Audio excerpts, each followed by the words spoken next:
So we've studied nucleophilic substitution elimination reactions almost exclusively in the last two chapters. Sn2 and E2 in chapter 7 and Sn1 and E1 in chapter 8. And up until this point, we've considered these four reactions as if they're independent of one another. However, they are generally in competition. So under most circumstances, if one reaction is feasible, we must consider all four of them. A really good analogy to this is the game Hungry Hungry Hippo. So you have the four reactions that are competing, and the reaction that goes the fastest generally is the one that wins. So in chapter 9, we're going to learn how to predict the outcome of this competition. And we're first going to study how various factors can impact each reaction. And then at the end of the chapter, we're going to see how to consider these factors systematically to make our predictions. So I want to review a few things before we get started. A competition, like I mentioned, usually exists among the Sn2, Sn1, E2, and E1 reactions. In the four reactions that are shown over the next two slides, the reactants are going to be identical, but the mechanisms are going to be different. And if the mechanisms are different, this can lead us to different products. The four reactions compete essentially for two reasons. Sn2, Sn1, E2, and E1 reactions all involve a substrate containing a leaving group, and any species that can act as a nucleophile also has the potential to act as a base and vice versa. To acknowledge this ability to act as either type of species, we're going to often refer to the nucleophile base more generally as the attacking species. Acting as a nucleophile, an attacking species uses a lone pair of electrons to form a bond to an electron-poor non-hydrogen atom. Acting as a base, on the other hand, the attacking species forms a bond to a proton, which remember is a hydrogen atom. So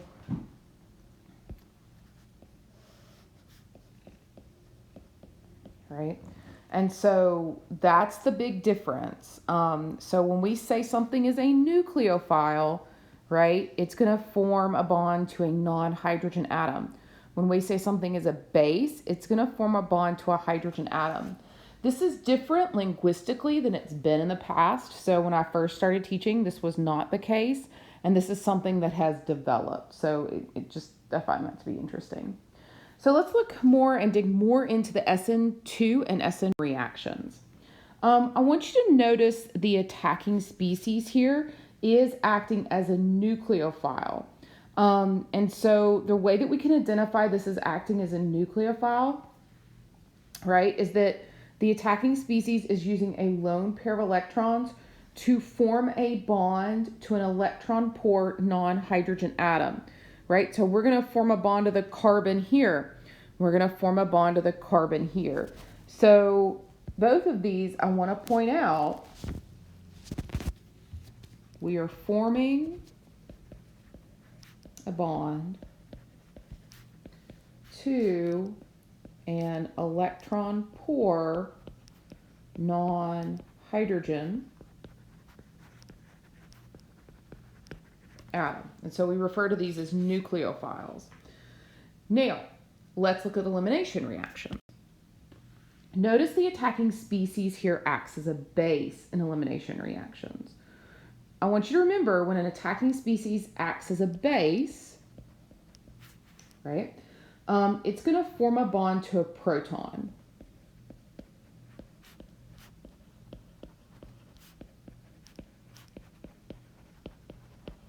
Right? And a proton is just a hydrogen atom with no electron or electrons. And so we can see that occurring here where this oxygen has a negative charge. It's got a lot of electron density. It's going to come here. It's going to pull that hydrogen atom back as a proton because the electrons from this bond go here to form the double bond. And so that's what we're going to see there. And there's the resulting double bond. And of course, the leaving group leaves. So how can we predict the major products of an Sn2, Sn1, E2, and E1 competition? And so when we talk about this, so how do we predict the major product of an Sn2, Sn1, E2, or E1 competition? Okay. And just really honestly, the fastest reaction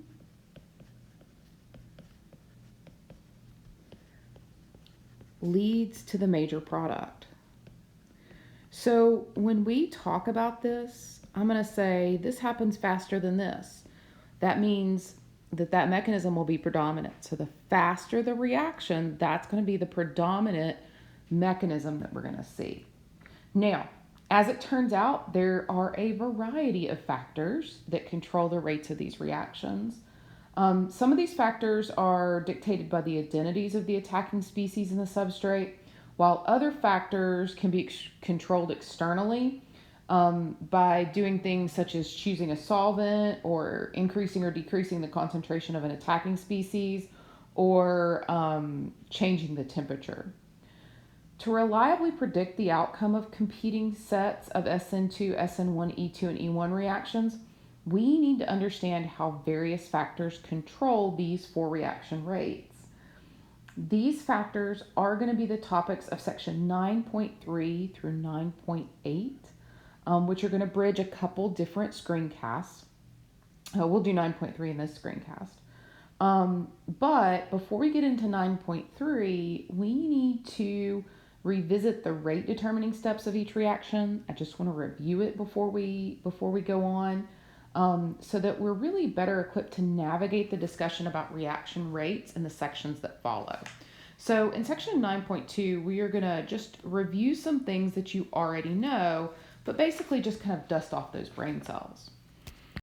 So when we predict the outcome of an Sn2, Sn1, E2, E1 competition, I've already mentioned it's dictated by the relative rates of reactions. And so I want you to remember from section 8.3 that the rate of the overall reaction is essentially the same as the rate of the rate determining step. Okay, so rate determining steps become very important for us. In the Sn2 mechanism here, we have a single step. So that single step has to be the rate determining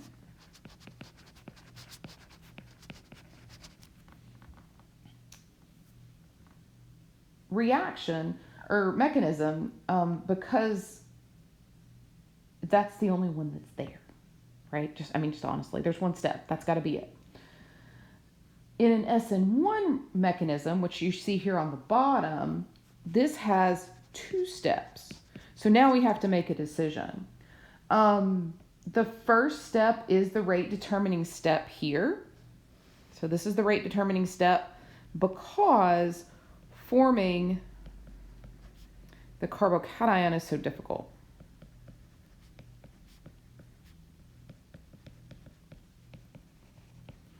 So that's rate determining.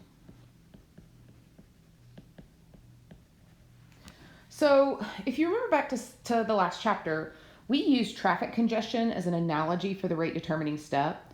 And so when the lanes of a freeway are closed, a bottleneck forms and the overall flow of traffic is the same as the flow through the bottleneck.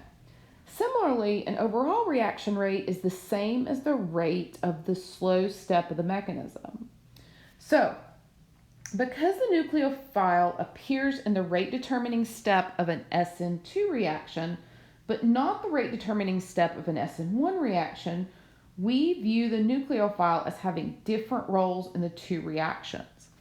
And so in an Sn2 reaction, we say, look, the nucleophile forces the leaving group, and I'm going to abbreviate leaving group as LG, the leaving group out.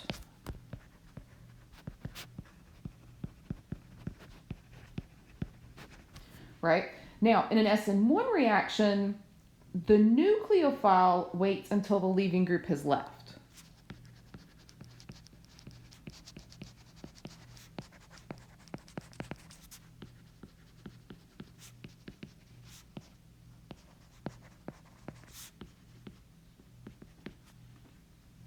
So that means the rate of the Sn2 reaction is going to be really highly sensitive to factors that affect the nucleophile's ability to attack the substrate and to factors that affect the ability of the leaving group to depart.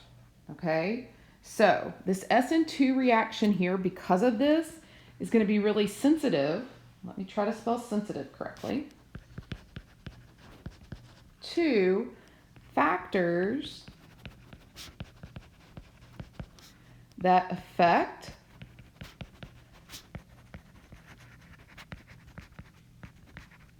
the nucleophile's ability to attack the substrate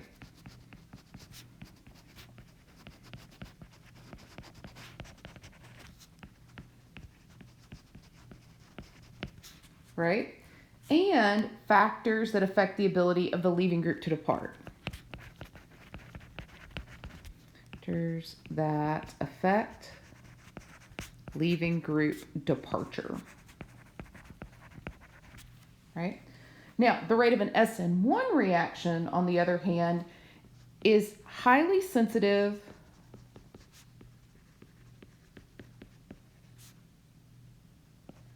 only to factors that help the leaving group depart.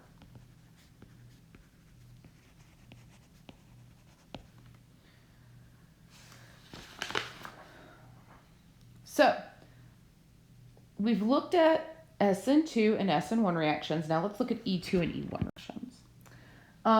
Like an Sn2 reaction, an E2 reaction consists of a single step, and that's got to be the rate determining step. There's only one, it's got to be that one. And as in an Sn1 reaction, the rate determining step of an E1 reaction is the first of its two steps. So again, right here, that's the slow step, and that's rate determining.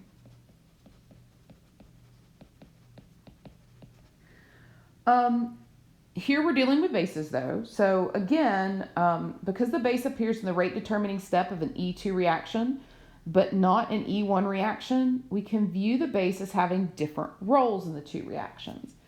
In an E2 reaction, the base pulls off the proton, forcing the leaving group to leave. Okay. In an E1 reaction, the base waits until the leaving group has left. So what this means is that the rate of an E2 reaction then is going to be highly sensitive to factors that affect the ability of a base to pull off the proton and to factors that affect the ability of the leaving group to leave. Okay, so this is going to be highly sensitive to factors that affect the ability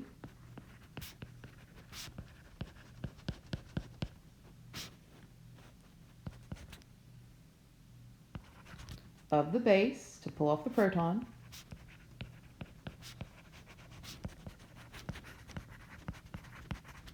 right? And then two, just like before, factors that affect the ability of the leaving group to leave.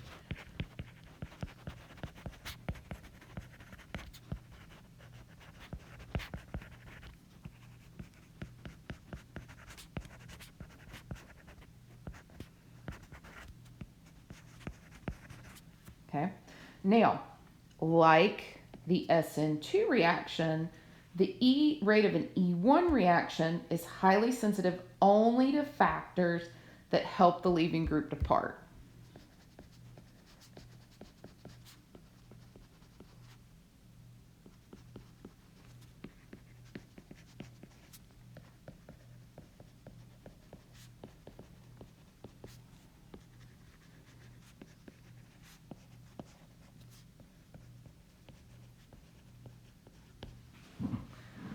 So I want you here at this point to see the similarities between an Sn2 and an E2, and to see the similarities between an E1 and an Sn1. That's going to help you as we continue to go through this chapter. Now we've kind of got a general sense of the kinds of things that can affect the reaction rate, right? So how fast does the leaving group leave? How strongly can we pull off a proton, right? So we are going to examine these key factors in sections 9.3 to 9.8. And we're going to look at,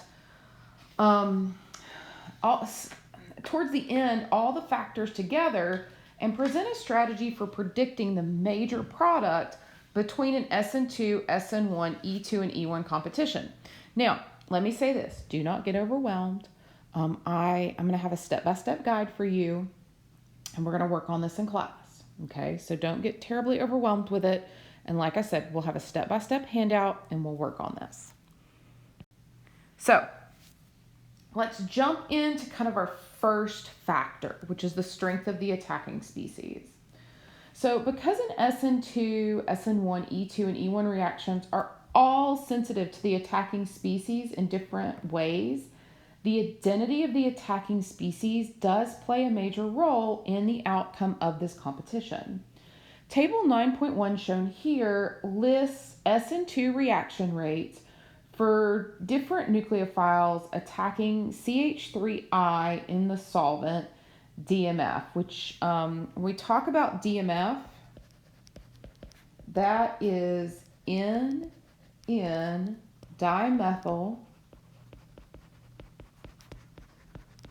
formamide or formamide. And that's just a really common solvent. Now, what you're going to see here are different rates, okay? So if we're in water, the reaction rate where there's a nucleophile, and here's the molecule with the leaving group, remember that's a really good leaving group, we see that water here is 0. And then what we see as we go along here is that the reaction rate is going to increase. And so what we find is that these rates differences reflect differences in nucleophile strength, which is also called nucleophilicity. So nucleophilicity, when we talk about that, that is just nucleophile strength. Okay. And what we know is the stronger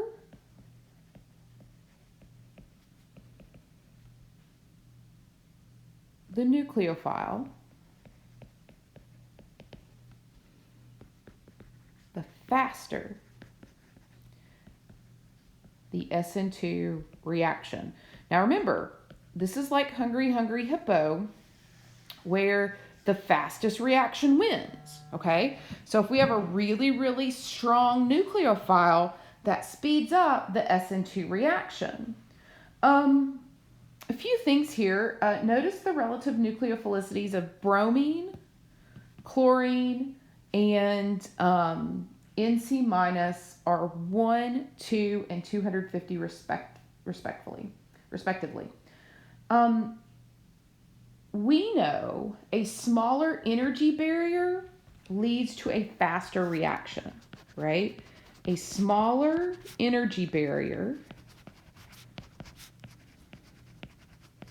And energy barriers a lot of times are delta G naught, and you'll see like kind of a double plus there. Delta G naught leads to a faster reaction.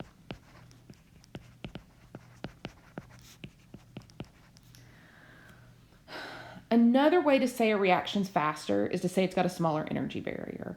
View those as synonyms of each other. So the energy barrier for an Sn2 reaction has to be smaller when the nucleophile is changed from bromine to chlorine to Nc-. So that means that this guy here will have the smaller energy barrier. When we talk about this, or to better understand it, we need to turn to something called the Hammond Postulate. And those ideas are kind of summarized here in figure 9.1. notice that the energy barrier appears smaller, right, when the delta G of the reaction is negative instead of the delta G of the reaction being positive. This relationship between energy barrier and delta G of the reaction is generally true when the reactant species undergo similar structural changes. So we kind of arrive at this idea for two elementary steps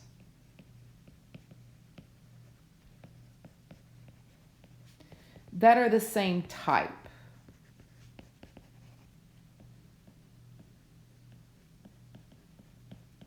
Right? So for example, both Sn2 or both E2, right? The one with the more negative, right, or less positive, however you want to view it, value of delta G0 of the reaction tends to have the smaller energy barrier which is delta G0 with the two little with the cross there, and thus tends to be faster.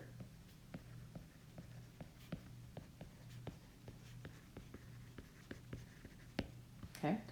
And so when we look at this visually, right, the free energy diagram, this right here is an exergonic reaction, shows the transition state resembles the reactants more than it does the products, right, because this is closer to the reactants.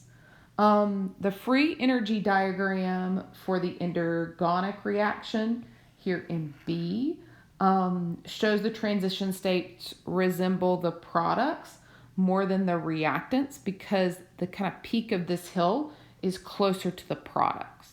Okay, so another thing besides just showing us kind of delta G and whether it's positive or negative, what we see here is that it can also show us if things resemble the reactants or the products more. Now, I want to show you how this guideline applies to Sn2 reactions. So we've talked about it generally, but let's look at a specific example. So let's look at the two reactions shown here. In these two reactions, we have the same leaving group. The leaving group here is iodine, and we're looking at chlorine being the attacking species or bromine being the attacking species. Now, the free energy diagram for both of these reactions is shown here. It's color coordinated with chlorine being in red and bromine being in blue. For both of these reactions, the delta G here is negative because iodine's more stable than either the bromine or the chlorine. So, delta G here is negative because iodine is more stable than chlorine or bromine because of size. And remember, being more stable in the products is what makes a reaction favorable, right? So these are gonna be favorable in the forward direction. Now, we have to then ask ourselves,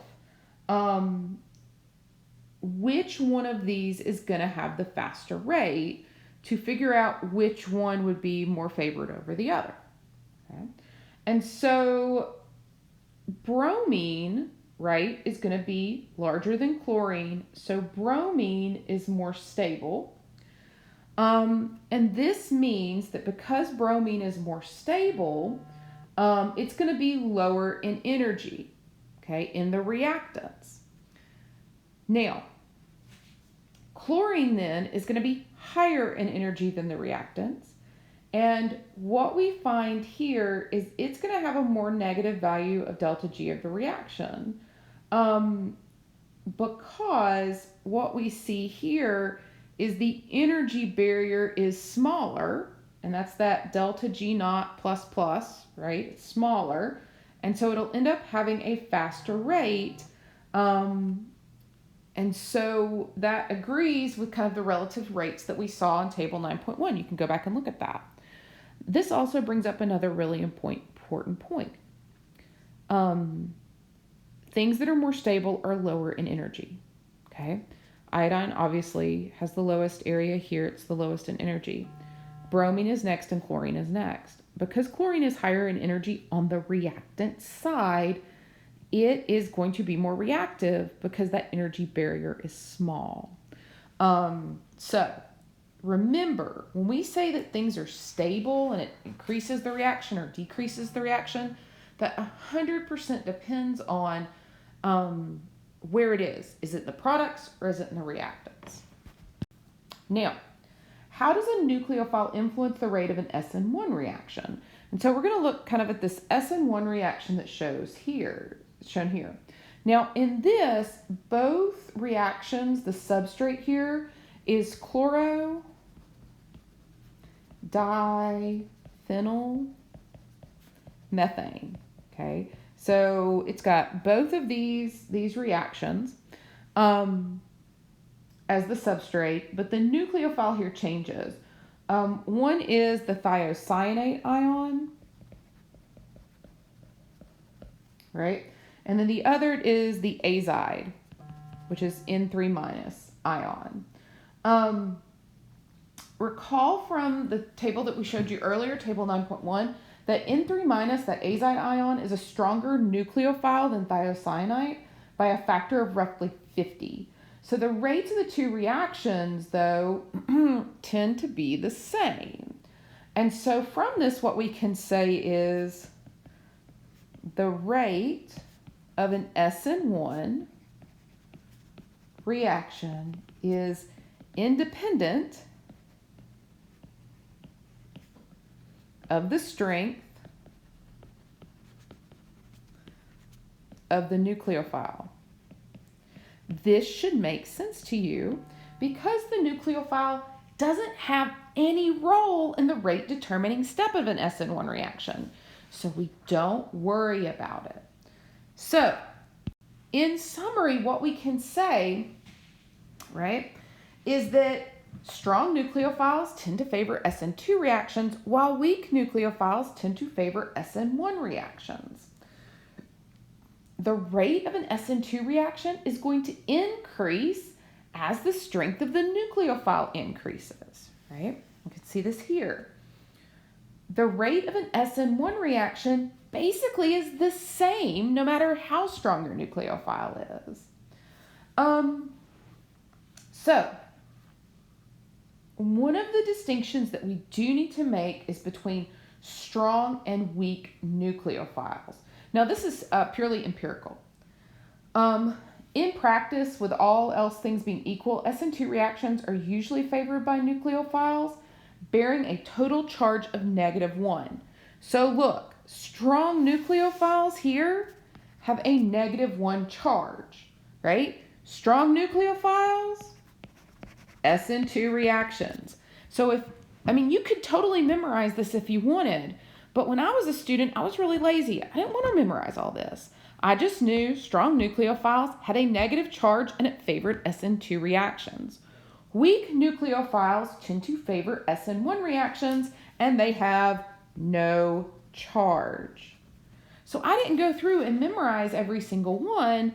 I just looked at the charges. But you do what works for you. But that's what I did. Now, we're going to see in chapter 11 that you can't have a nucleophilic carbon atom. And they're super important in synthesis, particularly with forming carbon-carbon bonds.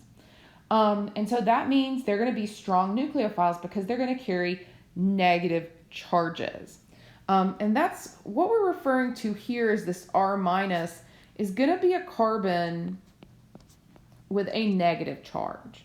and they're super reactive and they're used in synthesis a lot. This is really, really important. These are called carb anions, right? So we have a carbon with a negative charge, it's a carb anions. And these guys have a lone pair of electrons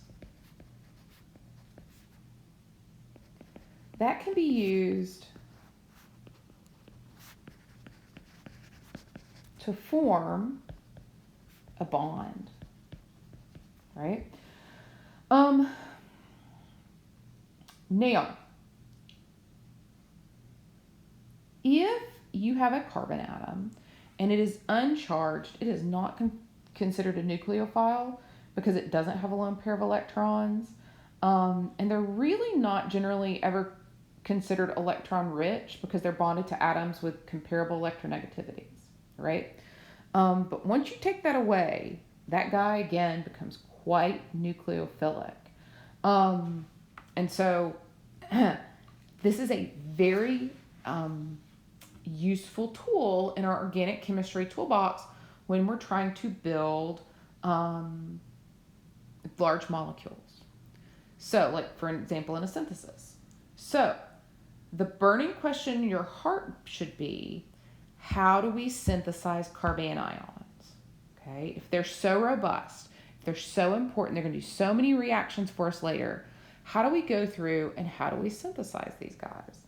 Well, when a nucleophilic carbanion is required, it's often convenient to generate that carbanion from an uncharged carbon atom.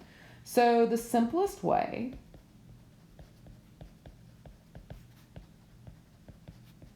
to generate a carbon nucleophile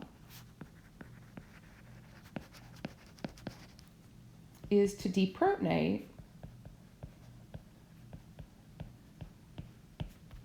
the uncharged carbon. Okay. This is really hard to do with alkanes. Okay. Alkanes have a pKa of around 50. So they are super weak acids, and we just really cannot remove that proton. But look at alkynes, and alkenes are crap too. I mean, they have a really low pKa. But look at alkynes. Alkynes have a pKa of about 25. And so what we can do is we can use, so this right here is called sodium hydride. And the hydride ion can come in and remove this proton here and form what we call an alkalinide ion or anion. And that's negatively charged, right? And that can behave as a strong nucleophile. Now, how does it behave as a strong nucleophile? So we generate it here and then we use it here. Here it comes in. It's got that negative charge. It attacks this partially positive carbon here because that's super electronegative. It's withdrawing negative electron density this way, making this partially positive. This has got a negative charge. Negatives and positives like each other. These electrons come in, they attack that partially positive carbon. It bumps out the bromine in an Sn2 reaction, and you have a new carbon-carbon bond. This is super versatile. It's one of the most important reactions that you'll learn. I want to point out here we have a triple bond. Triple bonds can go on to react to form other functional groups, but there aren't many ways to form carbon-carbon bonds in organic chemistry, and that's the way that we build bigger molecules. So this is very, very, very, very important. Now, let's talk a little bit more about some E2 reactions. So we talked about Sn2. Let's talk about E2 for a second. The table, you're looking at table 9.2 here. This lists the relative rates of E2 reactions with this molecule here, which is 1,2-dichloroethane as the substrate. Now, this data shows that the relative reactions of E2 depend on the strength of the base, right? And so what we see is as base strength increases, the reaction rate increases as well. So let me put that into writing, right? The rate of an E2 reaction increases as the strength of the base increases, right? As we talked about before, the base has this role in the rate determining step of the E2 reaction, and that role is to pull off the proton. So the stronger the base, the faster this process can occur, because that base can come in and just rip off that proton. Now let's look at an E2 reaction. When we look at E2, these are two E2 reactions shown here in equations 913 and 914. Both of these, again, are with 1,2-dichloroethane. That's the substrate. And you can see the acetate ion is shown here at top. And then we have a hydroxide ion on the bottom. These, when we look at, let's look at the free energy diagrams of these. I couldn't fit it all on one slide. But so these are the reactions. These are E2, and let's look at the free energy diagrams. What we're going to notice about the free energy diagrams here is for both reactions, right, the delta G naught of the reaction is negative, okay? And the reason is because the negative charge is better stabilized on the chlorine than the oxygen, okay? So we're comparing the chlorine here to the oxygen here and the oxygen there. So we go from having a negative charge on an oxygen to a negative charge on the chlorine. Chlorine's more electronegative, it's bigger, it just accommodates that negative charge better. Also, the delta G naught of the reaction is more negative when OH minus rather than the acetate ion is the base, because the negative charge is resonance delocalized here, okay? So it's the more stable of the base because of resonance. And it's in the reactants there, and so more stable means it's going to be further away from that transition state, right? And so what that means then is the one with the smaller energy barrier is going to be faster. And so the OH here is going to be faster. It is less stable in the reactants, going to be a faster reaction. That's that Hammond postulate again. So smaller energy barrier proceeds faster. The base, when we talk about rate dependence with E2 and E1 reactions, the base doesn't participate in E1 reactions until the leaving group has left. And so because the base doesn't help the leaving group leave, the specific identity of the base has little effect on the reaction rate. The rate of an E1 reaction is essentially independent of the strength of the base. So E1 reaction, right, independent. The rate, make sure we're talking about rate here. The rate is independent of the strength of the base. An E2 reaction, right, is highly sensitive to base strength. This means if you have a strong base, it is going to favor an E2 reaction, okay? So strong bases favors an E2 reaction. Weak bases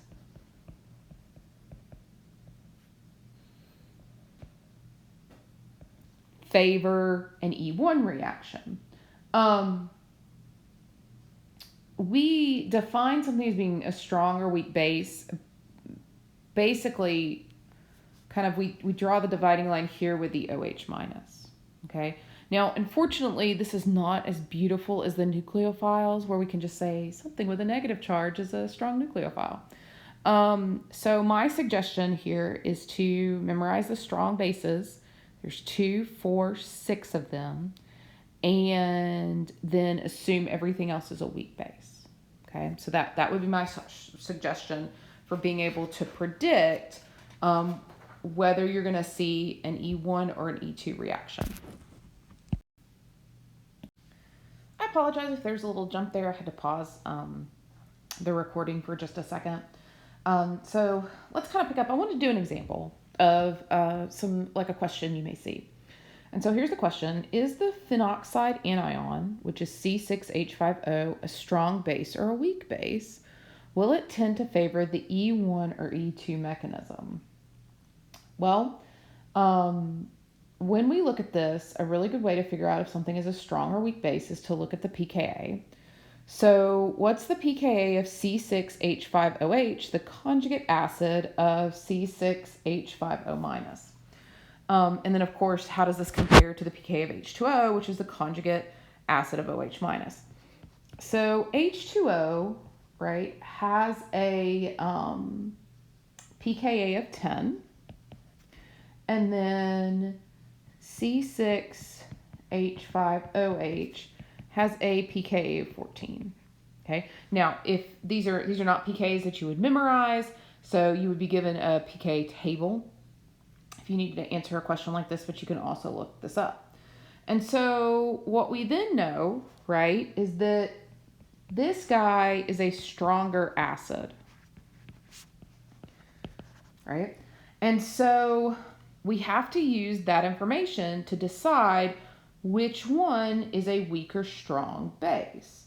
So if C6H5OH is the stronger acid, then C6H5O- is a weaker base than OH-, right?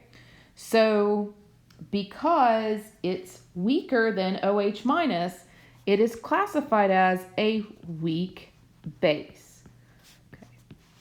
So we can use pKa values to help us with this. So that is a weak base.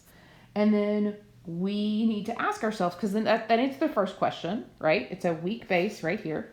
Then will it tend to favor the E1 or E2 mechanism? And so this is where you really need to ask yourself, are E1 reactions favored by strong or weak bases? Are E2 reactions favored by strong or weak bases? And we know that E1 reactions are favored by weak bases, while E2 reactions are favored by strong bases. So because this is a weak base, it's going to favor an E1 reaction, right? So E1 reactions are favored by weak bases. So this would be an example of a question that you would have. Okay. This is our kind of last thing that we're going to talk about in this screencast, which is a steric hindrance. We're talking about bases and nucleophiles. According to all the guidelines we've just described, the tert butoxide anion, which is shown here, but it's really, really big and bulky. It's CH3CO-, right? That's tert butoxide, that's the anion, should both be a strong nucleophile because it's got that full negative charge and a strong base because it's stronger than OH-. So you would think that this should favor Sn2 and E2 reactions. However, it only favors the E2 products. So it doesn't favor Sn2 at all. And so the question, of course, is why? Well, it's because of the steric hindrance or the bulkiness of the methyl groups that surround the nucleophilic oxygen. That bulkiness makes it difficult for the oxygen to form a bond to the carbon atom and to displace that leaving group in an Sn2 reaction. So,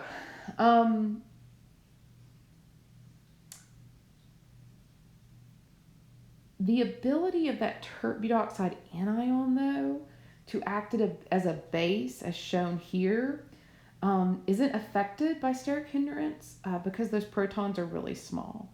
So this is just bigger, that's really smaller, so it can still go through an E2 reaction. So strong, bulky bases tend to favor E2 reactions over Sn2 reactions due to steric hindrance. Now, I want to show you some of the structures of strong, bulky bases so you can recognize them. These are common bulky bases. That's tert butoxide. This is sometimes, that tert is sometimes abbreviated as T. So that would be like T-butoxide anion. Neopentoxide anion is shown here. And then lithium diisopropylamine is known as LDA. T-butoxide, you'll see, this one you won't really see that much, but this is really important because it'll be just abbreviated as LDA. The L stands for the lithium. It's an amine. That is a bulky base that's used pretty frequently, so that would be something that would be worth revisiting or committing to memory. So we finished sections 9.1 through 9.3. We are going to pick up, and we've talked about factor 1, right? And so we are going to pick up, which is, let me think before I speak. We've talked about factor 1, which was nucleophilicity, and we are going to pick up with factor 2, which is concentration of the attacking species. So we will start the next screencast there.